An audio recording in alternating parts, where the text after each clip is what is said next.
8월 26일 인공지능 아나운서가 읽어주는 남도일보 뉴스입니다.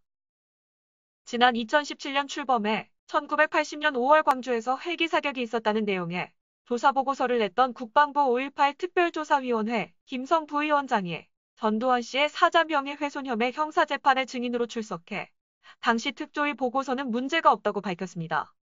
24일 열린 광주지법의 심리에 검사 측 증인으로 출석한 김 부위원장은 특조위는 1980년 5월 광주 남구 송암동 광주천 등지에서 500MD와 UH-1H 헬기 사격이 있었다고 결론내고 코브라 헬기 사격도 가능성이 있는 것으로 봤다고 증언했습니다. 이어 그는 당시 광주에 30, 40대의 헬기가 있었는데 기록을 검토해보면 헬기 사격을 지시한 작전 명령이 조종사들에게까지 하달됐을 것으로 생각한다. 면서 하지만 헬기 조종사들은 사격 사실을 강하게 부인했고 나는 이를 거짓말로 생각한다.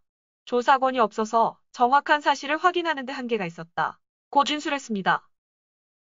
광주시는 지난 7일과 8일 발생한 집중호우로 타격을 입은 첨단 평동산단에 대해서 피해 현황을 접수받아 지원하기로 했습니다. 이번 폭우로 인해 첨단산단 142개사 200억 원, 평동산단 41개사 70억 원의 피해가 발생한 것으로 잠정 집계하고 있습니다.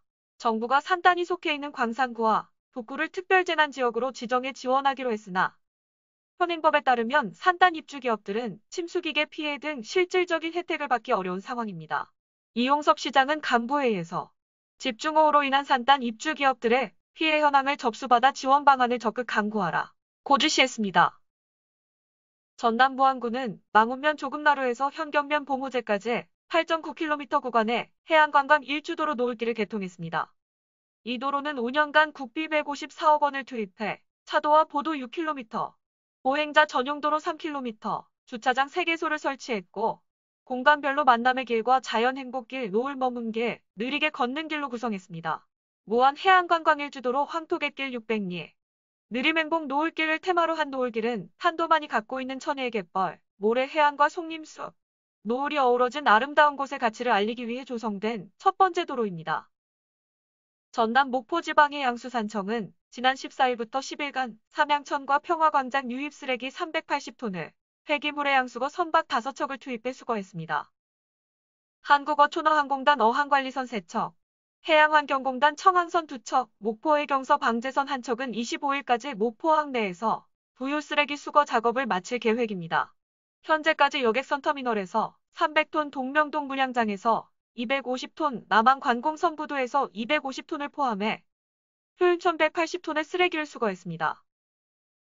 올해 6월 말 기준 국내 자동차 등록 대수가 2,400만 대를 돌파해 국민 2.16명당 한 대를 보유한 것으로 집계됐습니다. 전기차와 수소차 등 친환경차 등록 대수는 69만 대에 육박했습니다. 신차 출시 효과와 개별 소비세 70% 인하 혜택에 따라 상반기 국내 자동차의 내수 판매는 93만 대로 지난해 동기보다 7.2% 증가했습니다. 친환경차 가운데 전기차는 11만 1,307대로 작년 동기보다 52.9% 늘었고 하이브리드차와 수소차는 각 57만 506대, 7,682대로 작년 동기 대비 각 25.3%, 226.5% 증가했습니다. 이상 인공지능 아나운서가 읽어주는 남도일보 뉴스였습니다.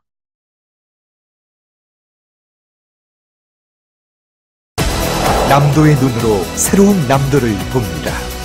남도의 창으로 더 큰 세상을 봅니다. 깊이 있는 생각으로 흔들림 없이 시대의 아침을 열어온 남도일보. 균형 잡힌 시선으로 여론을 주도하고 올곧은 신념으로 시대를 대변하는 뉴 저널리즘. 지역민과 함께하는 참다운 뉴스 미디어 중흥 미디어 그룹 남도일보.